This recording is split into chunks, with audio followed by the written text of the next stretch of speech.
what were some of the first thoughts or first things that come to mind the moment like amputation was brought up? First Um, time you heard. Amputation was brought up probably about 2 years ago by the head of orthopedics at the Cleveland Clinic. He told me when I was that it had come off, that the infection was not uh, could not be gotten rid of, um, and it was rare. So everything they tried did not work in terms of antibiotics. So um, it took me about a little over a year to, I guess, come to grips with having to remove my leg. Um, so once I got to that point, and uh, a different doctor, a different orthopedic surgeon, again told me it was time. The infection was fully active, and it could have traveled to any of my organs, in my bloodstream, what have you. So I had to make that decision, and I uh, found the right surgeon to do the surgery, and I went and had it done.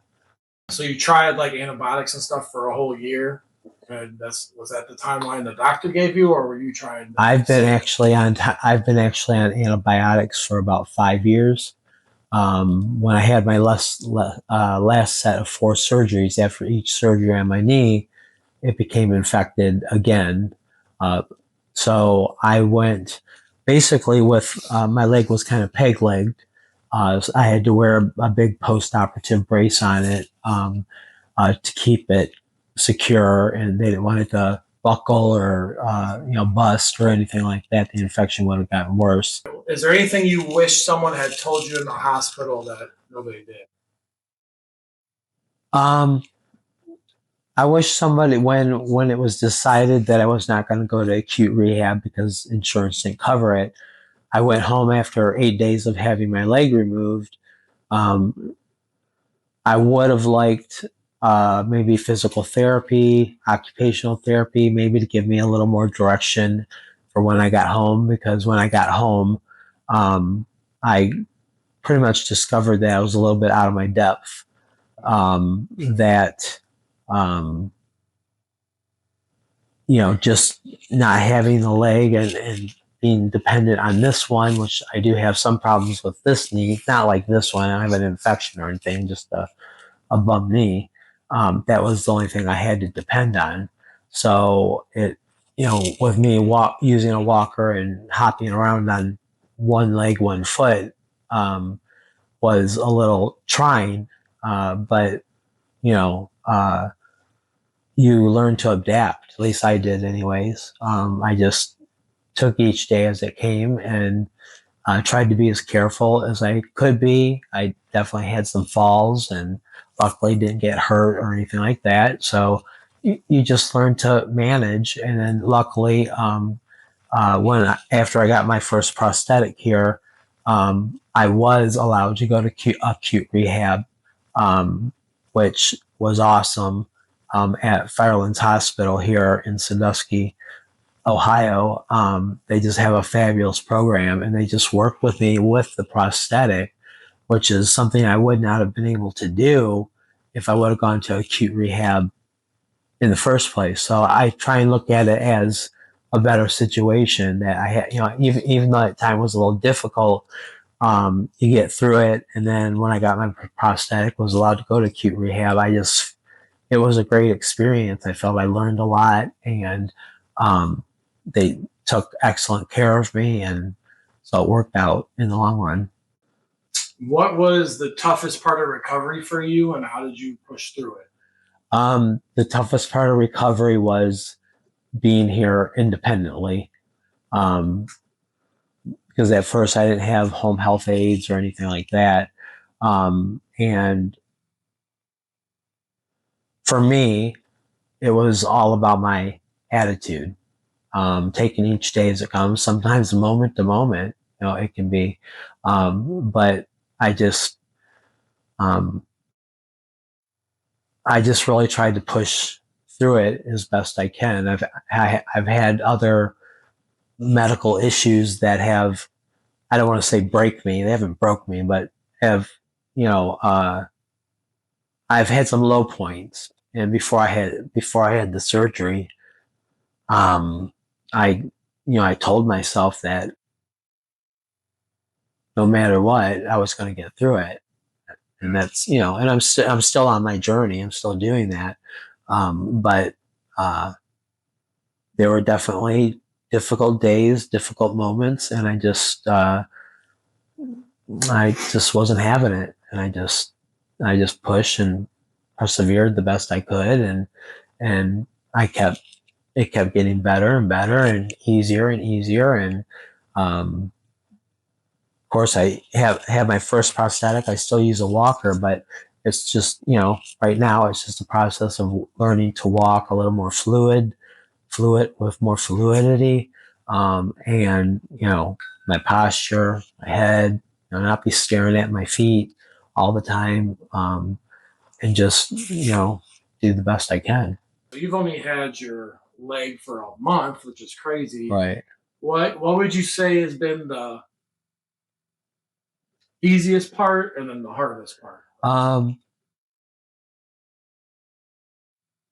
Well, the hardest part for me has been having very little control of this part of the prosthetic, which is, of course, supposed to be that way. So that's probably the most frustrating, and it's just a process of learning to walk with it, and you have to do it a certain way. And I've been very lucky having good instruction from the individuals at Leimkuehler's and then at Firelands Hospital. I just kept at it, and but it's hard. It's, even now, sometimes I don't, when I get my leg out, I don't lock it. It doesn't lock sometimes, and you don't realize it. And, you have little bobbles and big bobbles and things like that. But, that's probably been the hardest part of it. The easiest part for me,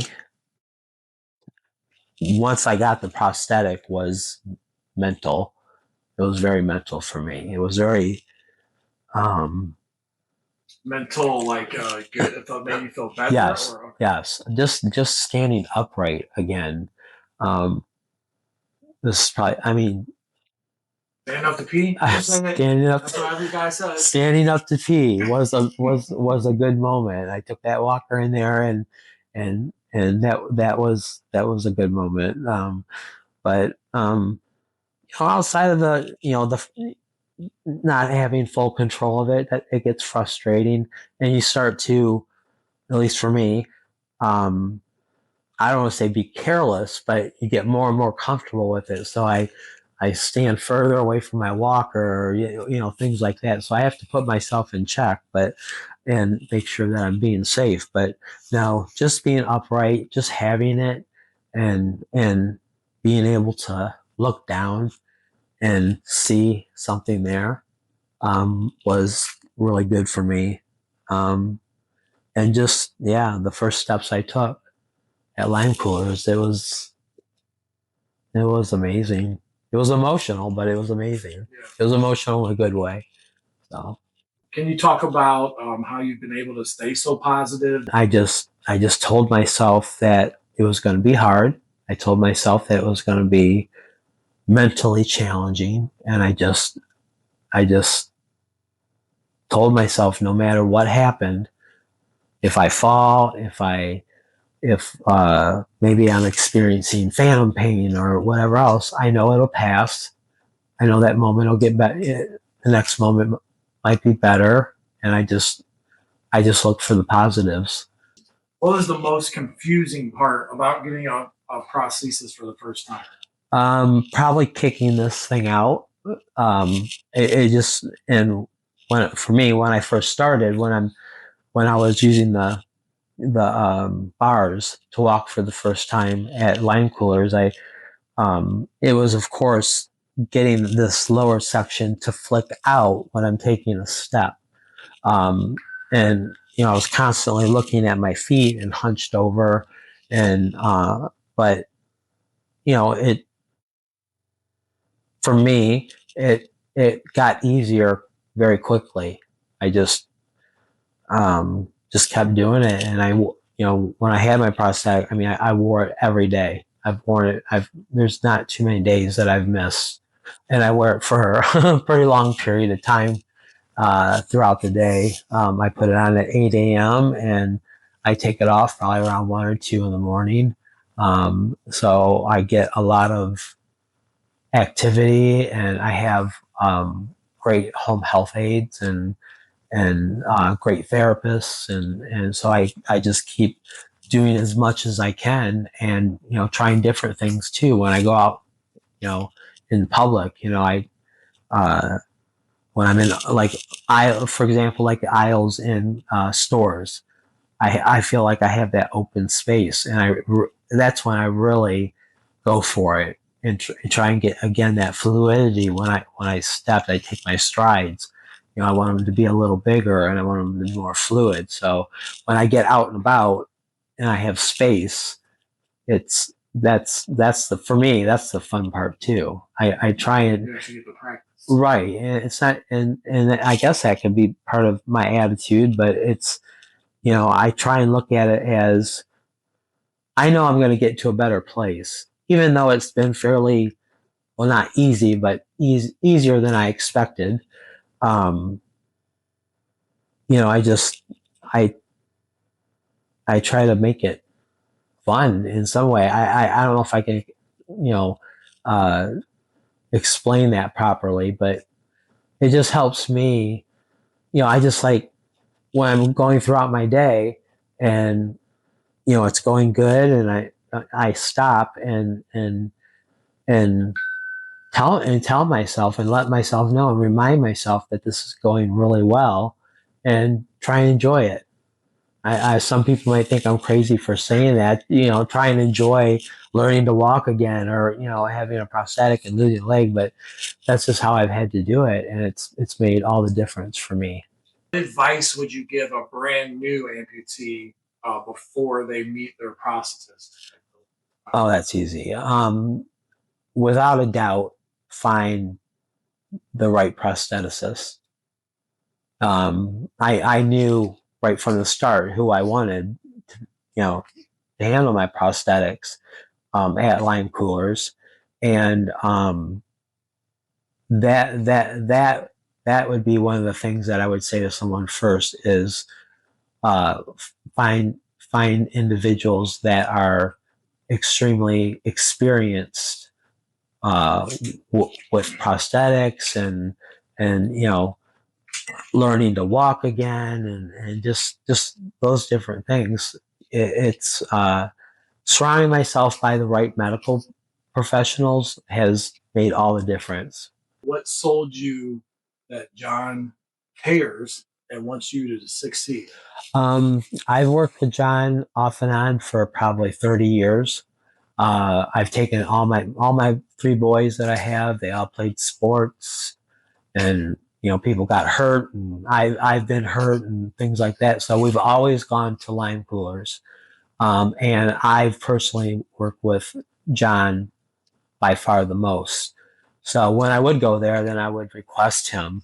And John is, not only is he skilled at what he does, um, he's got this personality about him that's almost infectious in a way. He's just bursting with upness, and just positivity, and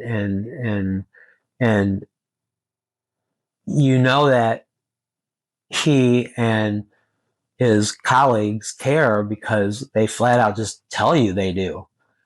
And then they back it up with action.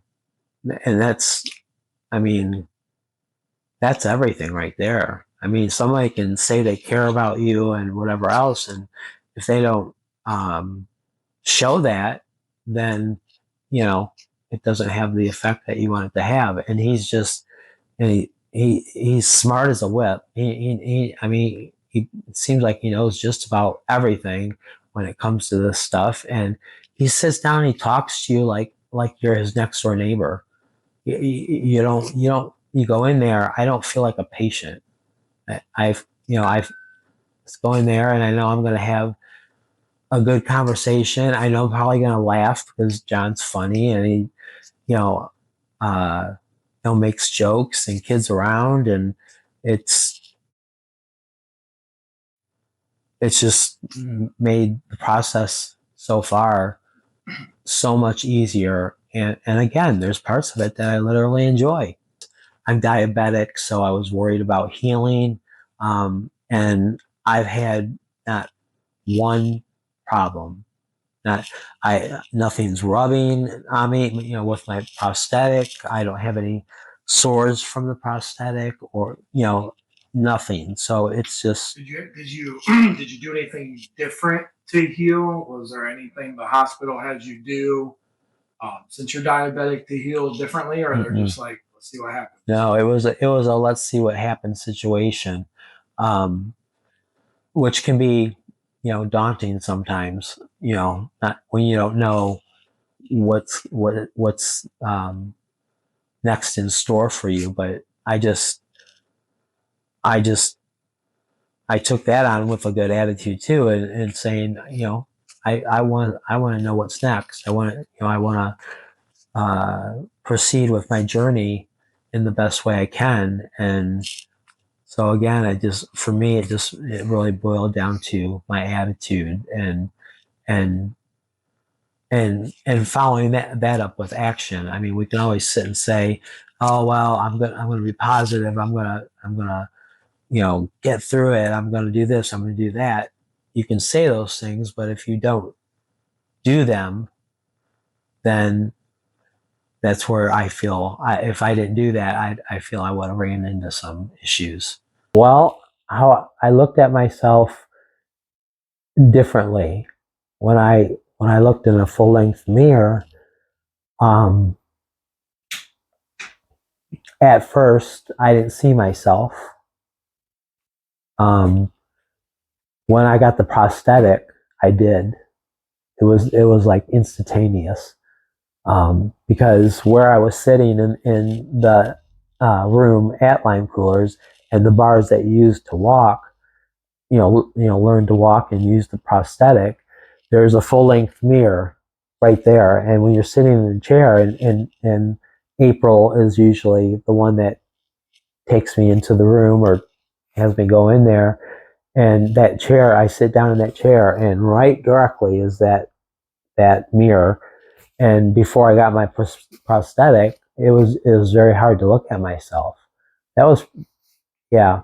Outside of like phantom pain and stuff like that, that was probably the hardest thing that I struggled with. And I mean, I literally would sit there, and before anybody came in, and I'd just be staring at myself. It was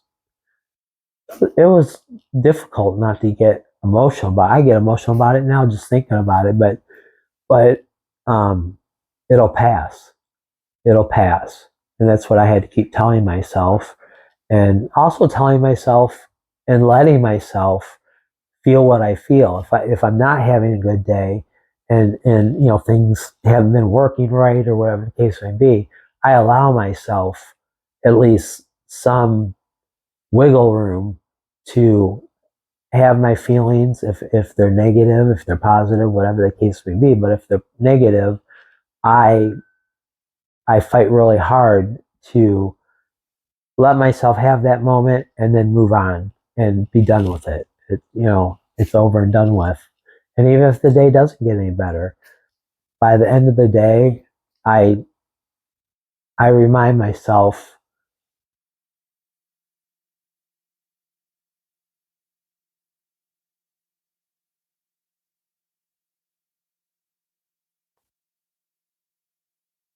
what I'm grateful for.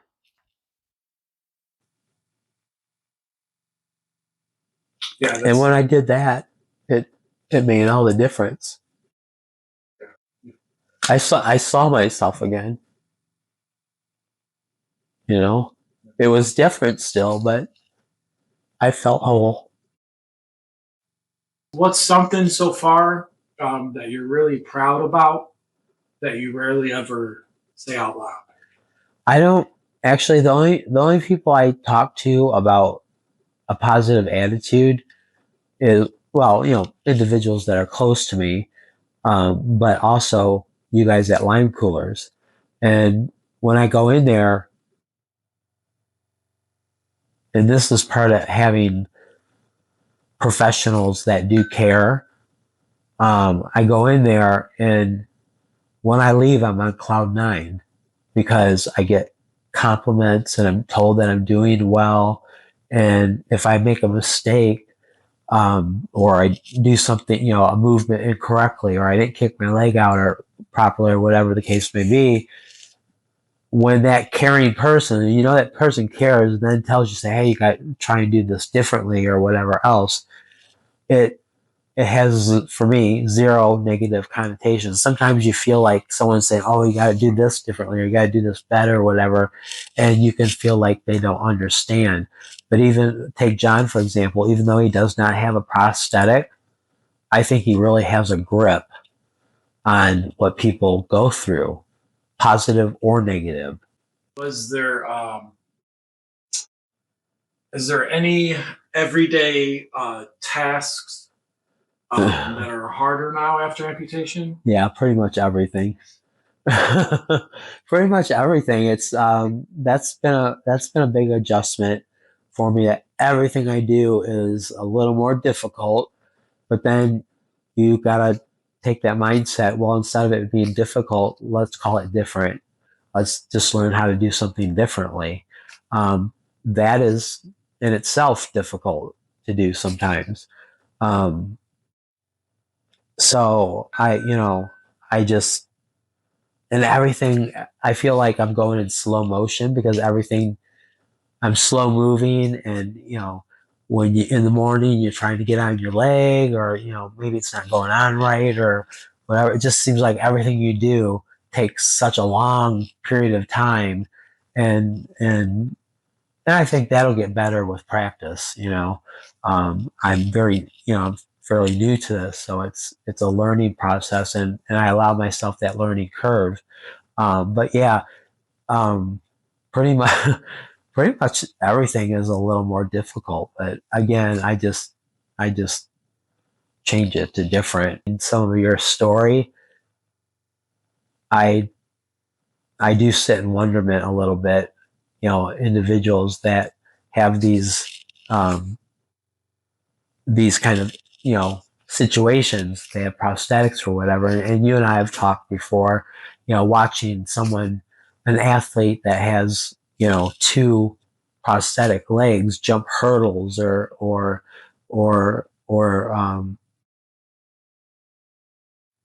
Really, just run, huh? yeah, I mean, it's walk or run, whatever the case may be. I just think it's amazing what individuals can do. And I referenced you because I know you play a bunch of sports and you have played sports all your life.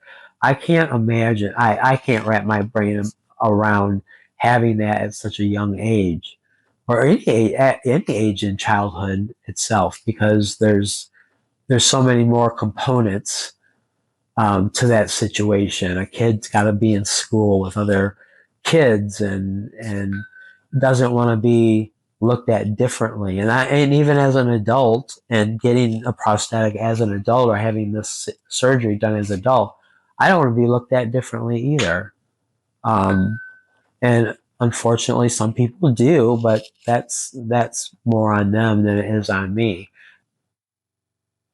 I had one of my past aides that I had. Um, I was in the bedroom and I went to transfer and had some had some difficulties, and um, getting transferring myself. And I think just me, you know, using force, with my body, and I did. I'll say it. I passed gas. that was embarrassing for me. Because I was just trying to transfer and I was having some troubles. And I was like, and sure enough, you know, that happened. But, you That's funny. get past it. I would have been more prepared for the challenges at home. What's some of the things that you've done around here that's made it a little easier since you've been home? Just learning how to move and utilizing my walker or the wheelchair and learning to reach for things. And it's been a lot of, for me, because I was by myself at home, it was learning to be as safe as I possibly can to avoid, falls or, anything like that. Um, and I like when I said earlier, my, I had acute rehab at Firelands, and that a lot of that they helped me with, especially occupational therapy. Um, you know, they take you like into their own kitchen and you learn how to grab for this or grab for that or move a certain way. When I came home, I felt like I was just, it was kind of like a free for all in terms of not knowing certain things to do, how to do certain things.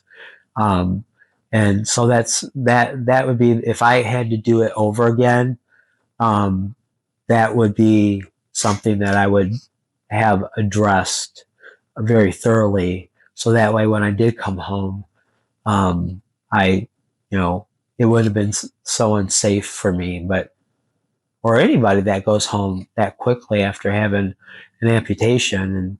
But I had some other difficulties like my left knee and just hopping around, and I have neuropathy. So, when I came home, there was just those different things that made it more difficult. But you just learn to adapt. You have to. If you could give one message to a new amputee watching this right now, maybe today they just found out they need to have an amputation, what would your advice to them be? Talk to another amputee.